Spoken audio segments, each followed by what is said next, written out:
কলকাতা টিভিতে আপনাদের সকলকে স্বাগত। আমি পূজালি রয়েছে আপনাদের সঙ্গে। সাইবার প্রতারণার ভিত্তিতে 4 জনকে কিন্তু ইতিমধ্যেই পূর্ব বর্ধমান থেকে গ্রেপ্তার করা হয়েছে বর্ধমান সাইবার ডিপার্টমেন্টের তরফ থেকে। জানা যাচ্ছে এই 4 জনের সাথে কিন্তু বেশ কিছু লেনদেনের যোগসূত্র পাওয়া গেছে, যেখান থেকে আমরা জানতে পারছি বিভিন্ন উপায়ে প্রতারণা করে প্রায় 6,70,000 টাকা হাতিয়েছিলেন এই 4 ধৃত।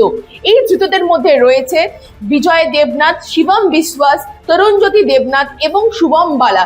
এই 4 জনেই কিন্তু পূর্ব বর্ধমানের বাসিন্দা বলে কিন্তু চিহ্নিত করা হয়েছে। তার পাশাপাশি যেটা জানা যাচ্ছে, একটি এলাকায় 28টি ব্যাংক অ্যাকাউন্ট রয়েছে এবং সেই ব্যাংক অ্যাকাউন্টে কিন্তু এই টাকা লেনদেন করা হয়েছে এবং তার মারফত কিন্তু আমরা জানতে পাচ্ছি 67টি সাইবার প্রতারণার অভিযোগের সঙ্গে কিন্তু এই 28টি ব্যাংক অ্যাকাউন্টের যোগসূত্র পাওয়া গেছে। অর্থাৎ 27টি জায়গা থেকে যেই ব্যাংক অ্যাকাউন্টের প্রতারণার অভিযোগ দায়ের হয়েছিল, সেই দায়ের অভিযোগের ভিত্তিতেই কিন্তু এই 28টি অ্যাকাউন্টের যোগসূত্র পাওয়া গেছে এবং এই 28টি অ্যাকাউন্ট কিন্তু নসরাতপুর এলাকার ব্যাংকের একটি অ্যাকাউন্ট বলে আমরা জানতে পারছি এবং সেই তার সঙ্গে সঙ্গে কিন্তু 267টি সন্দেহজনক মোবাইল নাম্বারের কিন্তু যোগসূত্র পাওয়া গেছে।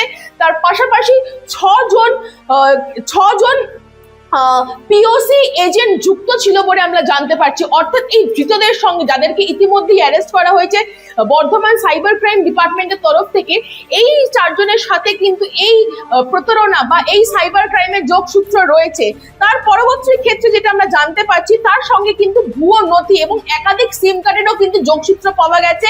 কিন্তু কেওয়াইসি করা রয়েছে বা কেওয়াইসি করা নেই, তা নিয়ে কিন্তু এখনো কোনো বিস্তারিত আমরা কিছু জানতে পারিনি। অর্থাৎ এই অ্যাকাউন্টটি কিভাবে খোলা হয়েছে, এই 28টি অ্যাকাউন্ট কিভাবে খোলা রয়েছে, এই 28টি অ্যাকাউন্টের কারা লিডার বা কাদের নামে অ্যাকাউন্ট খোলা রয়েছে, সেই বিষয়ে কিন্তু এখনো খতিয়ে দেখা হচ্ছে বর্ধমানের সাইবার ক্রাইম ডিপার্টমেন্টের তরফ থেকে।